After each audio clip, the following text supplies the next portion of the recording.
We're just very honored to have here one of the strongest efforts for kids, especially in the Save the Children program, a great performing actress in her own right, but a very devoted mother and someone devoted to early learning and early childhood development, Jennifer Garner. Jennifer.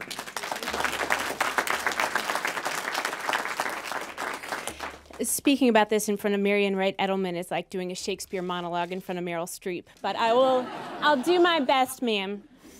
As an artist ambassador for Save the Children, I've had the privilege of traveling across the country to visit and advocate for early childhood programs.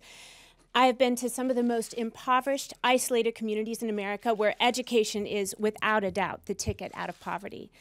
My job, as I see it, is to visit these homes, talk with the moms who are struggling, trying to do right by their kids, and then come back to you and bear witness to what I've seen. I stole that from you, Marian. I'm sorry. Well, if you're here, I should just go ahead and give you credit. There are so many stories that make every one of these families unique. But today, I would like to point out a few striking similarities among the homes that I've visited. In the homes that I've visited, there have been no books or toys, none, other than those provided by Save the Children. There are no scribbles stuck up on the refrigerator as art. And here's the most striking, there's no noise.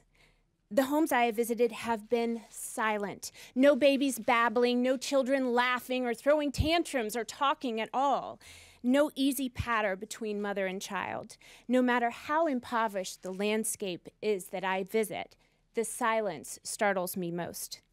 A mom in Central Valley, California recently told me she had never once been read to as a child and didn't see any point in talking to her children until they were big enough to talk back.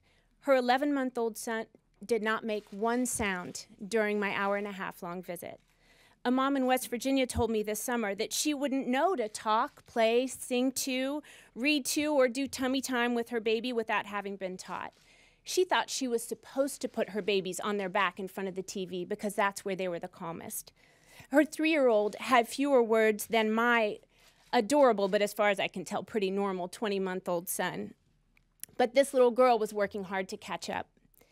This silence shapes the lives of the children growing up in poverty who, after hearing on average 30 million fewer words than their middle-class counterpoints, are at 4 years old, a year and a half behind, and so entering kindergarten as remedial learners, which is how they will view themselves and how we will view them, and we already know what we can expect from them and who they will become by the time they are setting foot in kindergarten, and it isn't fair. It doesn't matter how powerful the brain God puts in your head if it isn't nurtured and taught. We are letting brains go to waste. The playing field is not level.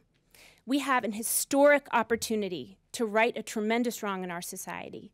At 16 million, the number of children living in poverty is the highest it has been since Sergeant Shriver led the war on poverty 50 years ago. These children who have been cheated on words have no voice. Thank you to Senator Harkins, Congressman Miller, and Congressman Hanna. With the Strong Start for Americans Children Act, you are giving America's forgotten children a voice.